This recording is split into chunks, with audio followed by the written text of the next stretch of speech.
J'ai appris avec l'âge qu'une maison a une colonne vertébrale, aussi réelle qu'un dos humain. Elle craque quand on la force. Elle se tend quand on la respecte. Ma colonne vertébrale à moi, c'est la cuisine. C'est là que je commence mes journées et que je termine mes colères. Les casseroles connaissent mes humeurs, les torchons savent mes secrets, et la table vieux chêne héritée de ma mère se souvient de tous les repas que j'ai posés comme on pose des promesses. Ce jeudi-là, j'avais préparé un dîner comme je n'en fais plus souvent. Bœufs mijotés aux oignons, carottes fondantes, pommes de terre rissolées dans la graisse qu'on n'avoue plus, salade croquante avec vinaigrette à la moutarde, pain au levain encore tiède. Pour leur faire plaisir, m'étais-je dit bêtement en rentrant du marché, parce que l'illusion persiste plus longtemps que l'amour-propre. Eux, c'étaient mes locataires, 2 jeunes adultes, un couple, fils de l'ancien ami de mon fils. L'appartement du rez-de-chaussée leur était loué depuis 10 mois, avec bail signé, dépôt versé, règles simplus. Au début, il disait « Madame Clara » avec une gentillesse maladroite. Avec le temps, Madame a disparu. Clara s'est dit sans regard. Et finalement, plus de noms. Juste ma présence comme un obstacle. Ils avaient implanté ma cuisine juste pour le four, parce que leur gazinière rendait l'âme. 2 heures, avait promis Rémi, épaules de déménageur et sourire de publicité. Sa compagne, Zoé, portait une frange coupée à la maison et des convictions prêtes à l'emploi. Je les ai laissés faire. J'ai même mis des torchons propres, par réflexe d'hôtesse que la vie n'a pas réussi à désapprendre. Je les ai entendus rentrer plus tôt que prévu, tandis que je remuais la sauce dans la cocotte. La porte a claqué leur façon à eux de dire bonjour. Ils ont apparu dans l'encadrement comme des gens qui savent déjà tout. Zoé a reniflé l'air. « Dis donc, ça sent le grand Merlin », a-t-elle lancé, ironie sur les dents. Rémi a ricané, a soulevé le couvercle de ma cocotte comme un présent qu'on ouvre sans loot. « Ouah, du bœuf! T'as tué une vache, Clara ?» Je ne réponds pas aux remarques qui se veulent drôles et qui n'ont rien à apprendre. J'ai simplement dit « à table dans 15 minutes ». J'ai fait pour tout le monde. Oui, j'avais dressé la table pour 4. J'avais mis des assiettes en faillant pas celle à fleurs bleues. Celles-là, je les sourds pour les anniversaires, mais de bonnes assiettes, lourdes, qui tiennent la chaleur.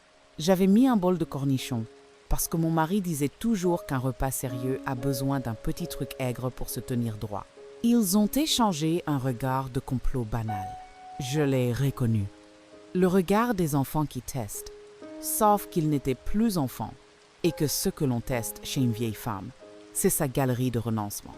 Zoé a tiré la poubelle d'un coup sec. Rémi a pris le plat de pommes de terre. Le geste a été rapide, si rapide que je n'ai pas eu le temps d'ouvrir la bouche. « On ne mange pas ce genre de truc », a déclaré Zoé en renversant d'une main sûre le contenu fumant dans le sac noir. « Le gras, c'est l'opium du peuple. » Rémi a enchaîné, théâtral. « Et la viande, c'est mort. » La cocotte a suivi pas toute. Ils ont eu la délicatesse d'en garder une louche pour l'odeur, comme ils ont dit en riant. La salade a fait un bruit de pluie contre les parois du sac.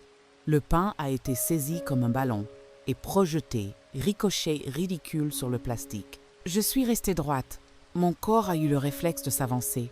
Mais j'ai retenu mes mains contre ma robe, paume ouverte, comme quand on freine une phrase. Quand ils ont eu fini leur numéro, ils m'ont regardé, attendant sans doute un cri, une scène, un effondrement dont ils auraient pu rire ensuite. J'ai dit, avec la politesse précise qui m'a servi des années, « Avez-vous terminé ?» Zoé a haussé les épaules.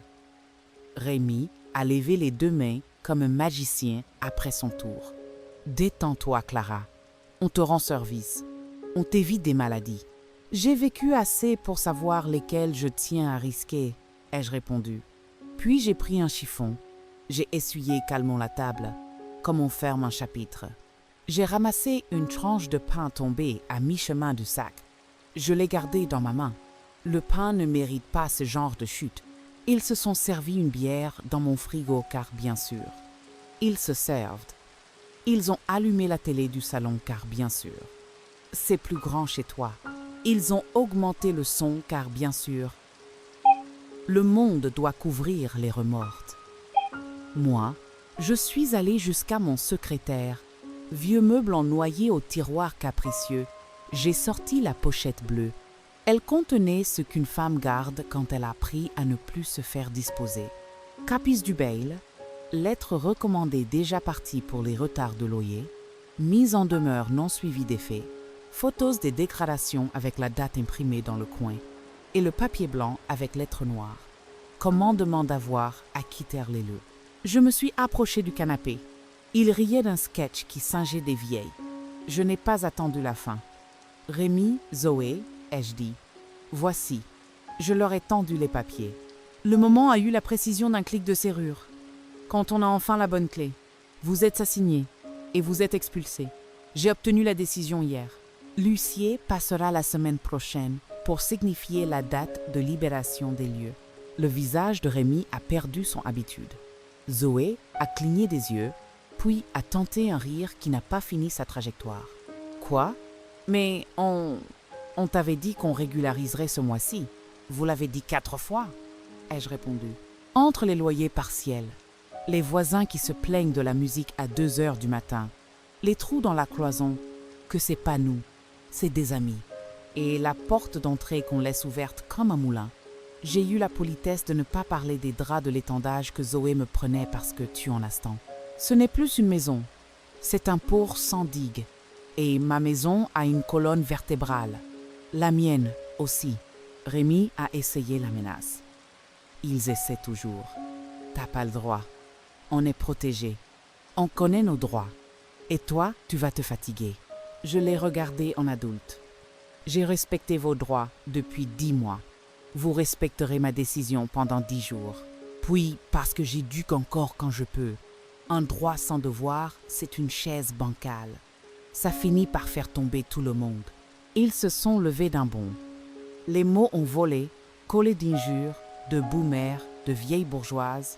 Moi qui ai épousé un instituteur et compté les centimes pour offrir le conservatoire à mon fils. Je n'ai pas discuté. J'ai tourné le son de la télé à 0. J'ai posé la télécommande sur l'étagère et je suis sortie sur le palier. L'huissier vous appellera demain, ai-je dit par-dessus mon épaule. Je vous conseille de faire des cartons. J'ai refermé la porte doucement. Je me suis adossée un instant au bois. Le silence d'une maison après le bruit ressemble au tissu qu'on a repassé. On sait la chaleur en dessous. Dans la cuisine, j'ai récupéré ce qui restait du dîner. Une assiette de bœuf qu'il n'avait pas vue, oubliée parce que je l'avais posée près de la fenêtre pour qu'elle refroidisse. Je me suis assise seule à table. J'ai coupé le pain sauvé. J'ai mangé. J'ai senti mes mains se calmer autour des couverts. Entre 2 bouchées, j'ai envoyé un message. Lorraine, tu es là? Passe si tu veux.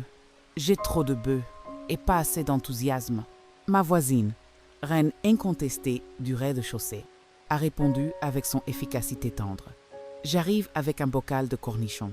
5 minutes après, elle était là, tablier encore noué. Je lui ai montré la poubelle. Elle a plissé le nez. Ils ont jeté le dîner? Oui. Elle s'est assise en face, a ouvert son bocal, l'a posé entre nous. Alors on va manger pour 2, a-t-elle dit.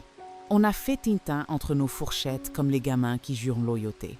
Le bœuf avait le goût exact de mon humeur.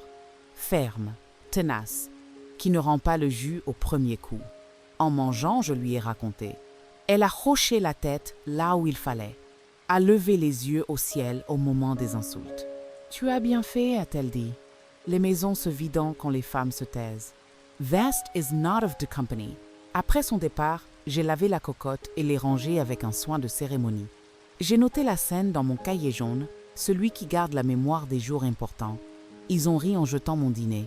J'ai tendu la vérité sous enveloppe blanche. J'ai dormi d'un bon sommeil, sans rêves collés aux dents. Le lendemain, j'ai reçu l'appel de l'huissier, maître brillant, voix posée, diction de quelqu'un qui lit des lois comme d'autres lisent des psaumes. Madame Lebrun, les actes ont été signifiés ce matin. Délai légal de 8 heures. Si refus de partir, nous organiserons avec serrurier et, si besoin, force publique. Je vous tiendrai informé. J'ai remercié, j'ai noté l'heure. J'ai préparé du thé. La procédure, quand elle avance, a le bruit rassurant d'un train sur des rails. Je ne vous dirai pas que tout le monde a applaudi. Mon fils, Paul, a trouvé que c'était brutal. Tu aurais pu leur laisser une chance, a-t-il dit au téléphone. Lui qui n'était pas venu une seule fois aider à changer la serrure de la cave vandalisée. Je leur ai laissé 10 chances, ai-je répondu. 11, si on compte ta morale, il a soupiré. Les enfants n'aiment pas voir leur mère tenir debout, quand ils ont l'habitude de s'y appuyer. Zoé a collé un mot outré sur la porte de l'immeuble. Expulsion égale violence. En dessous, j'ai collé calmement une copie de l'ordonnance du juge et j'ai ajouté de ma main. Dégâts plus impayés plus menaces égale violence aussi. On n'éduque pas, mais on trace les lignes. Les voisins ont compris. Madame Nguyen du 3e m'a glissé une boîte de pâtisserie vietnamienne avec un mot « courage ». On est là. Le monsieur de la boulangerie a ajouté un croissant en plus pour adoucir la procédure. Je suis passée au foyer des Hirondelles, cette maison de femmes où je fais la lecture, le mardi. J'ai raconté à Jo, à Jamila, à Maureen. Elles avaient connu des colères plus lourdes que des poubelles, mais elles m'ont offert leur oreille comme autant des chaises. « T'as fait ton nom », a dit Jo. « C'est comme une couture solide », a ajouté Maureen. « Faut piquer droit et répiquer quand ça lâche. » Jamila a simplement posé sa main sur la mienne. Les femmes qui disent « non tiennent les murs », j'ai pris cette phrase, je l'ai pliée dans mon portefeuille. Je la garde toujours. Les 8 jours ont été longs comme les dimanches d'enfance quand il pleuvait. Rémi et Zoé faisaient du bruit pour montrer qu'ils existaient encore. Puis du silence pour montrer qu'ils boudaient. Puis des menaces d'aller voir un site qui dit nos droits. Puis des gestes charmants trop tardifs. On a descendu les poubelles. Comme si porter ce qu'on a rempli d'irrespect lavait l'irrespect lui-même. J'ai répondu avec la constance des marées. Merci. Non, je vous en prie. Voici la date. L'huissier a appelé 1 fois, 2 fois, pour confirmer. Mardi prochain, 9 heures. La veille, j'ai cuisiné. Pas pour eux, pour moi. Un potage de poireaux, simple, velouté, qui tient l'estomac tranquille. J'ai posé la nappe propre. J'ai mis une fleur dans un verre parce que les fleurs n'ont rien à faire des procédures. Et c'est reposant. J'ai dormi tôt. Le matin, j'étais prête avant l'horloge. J'ai ouvert les rideaux. Le ciel s'était accordé à mon humeur. Clair, mais pas naïf. À 9h02, on a sonné. Maître brillant, tailleur discret, sourire qui n'achète ni ne vend. À ses côtés, un serrurier avec sa mallette et des yestes de médecin. Rémi a ouvert avant qu'on frappe chez eux, cherchant à impressionner par une entrée théâtrale. Il a parlé fort, a tenté l'amitié, la menace, l'émotion. Maître brillant a répondu avec les phrases qui tiennent debout toutes seules. Zoé filmait avec son téléphone, a crié harcèlement au moment où on lui a expliqué la loi. Le serrurier a fait son métier. À 10 heures, la serrure était changée. À 10 heures, l'inventaire commençait. Carton, valises, larmes de circonstance. Je n'ai pas regardé leur dos s'éloigner. J'ai regardé ma porte. J'ai caressé du bout des doigts la peinture blanche, là où une rayure disait toute la saison passée. « On va s'occuper de toi », ai-je murmuré à la maison. Elle a répondu dans son langage, le craquement dû d'une latte qui se détend. Après le départ, j'ai ouvert grand toutes les fenêtres de l'appartement du bas. L'air a traversé les pièces comme un bon médecin. Lorraine est passée avec des gants et des sacs. Madame Nguyen a apporté un seau et du vinaigre. Nous avons frotté, aéré, réparé un bouton de porte, changé un abat-jour. Le travail honnête lave les mots sales. À midi, on a mangé des sandwichs sur le rebord de la fenêtre en regardant la rue reprendre son cours. J'ai eu une pensée pour le dîner jeté. J'ai souri en croquant dans le pain. Le goût du juste à la simplicité du beurre. Cette semaine-là, j'ai pris rendez-vous avec Yvette, mon avocate. Je veux ajouter une clause au bail standard, ai-je dit. Droit d'usage de la buanderie selon horaire. Accès à ma cuisine. Non, sauf autorisation ponctuelle écrite. Clause de respect des parties communes et de la propriétaire. Explicite. Et surtout, procédure accélérée en cas d'incivilité répétée. Yvette a opiné, a ajusté ses lunettes. On pourrait aussi ajouter un paragraphe sur les médiations, a-t-elle proposé. Pas pour éviter la loi, pour éviter la répétition. Nous avons écrit. Elle a tamponné. Les papiers ont réintégré ma pochette bleue. Pas celle des testaments. L'autre location. Une femme finit par s'équiper, comme un marin se fait à la houle. J'ai décidé de relouer plus tard. Laisse la maison respirer, a dit Lorraine. Elle avait raison. J'ai replongé dans mes habitudes qui tiennent droit. Mardi, lecture au foyer. Jeudi, jardin partagé. Dimanche, marché. Lundi, souper pour moi. Et parfois pour un voisin qui a oublié d'acheter. J'ai invité Paul à dîner. Il est venu. Il a posé sa main sur la table. J'ai pensé à ce que tu as dit, a-t-il commencé. Les droits et les devoirs. J'ai dit à mes stagiaires hier qu'un droit sans devoir, c'est une chaise bancale. Ils m'ont regardé comme si j'avais sorti un mystère. J'ai souri. Cette phrase te va bien, ai-je dit. Il a demandé une deuxième louche de potée. Les fils savent encore manger quand on leur rappelle. Un mois a passé. Le rez-de-chaussée s'est reconstitué, comme une peau après une bosse. J'ai accroché au mur une photographie de ma mère à 20 ans, devant le même buffet. Elle y tient une louche comme on tient un drapeau. Tu serais fière, je lui ai dit. Dans la cuisine, j'ai refait du bœuf aux oignons. Non pas pour conjurer, mais pour habiter. J'ai invité Lorraine. On a ri au souvenir du sac poubelle. J'ai porté un morceau chez Madame Nguyen, qui m'a donné en échange du riz, gluant enveloppé de feuilles de bananier. Les échanges honnêtes réparent les taboles. Quand j'ai enfin remis l'annonce pour l'appartement, tout de lumineux, propriétaire présente et clair, j'ai reçu des messages polis. Une jeune infirmière, Samia, est venue visiter. Elle a regardé la vieille porte comme on respecte un aîné. Je travaille de nuit parfois, a-t-elle dit. J'aime les maisons qui dormaient sans surveiller les gens. J'ai su tout de suite. On a signé la semaine suivante.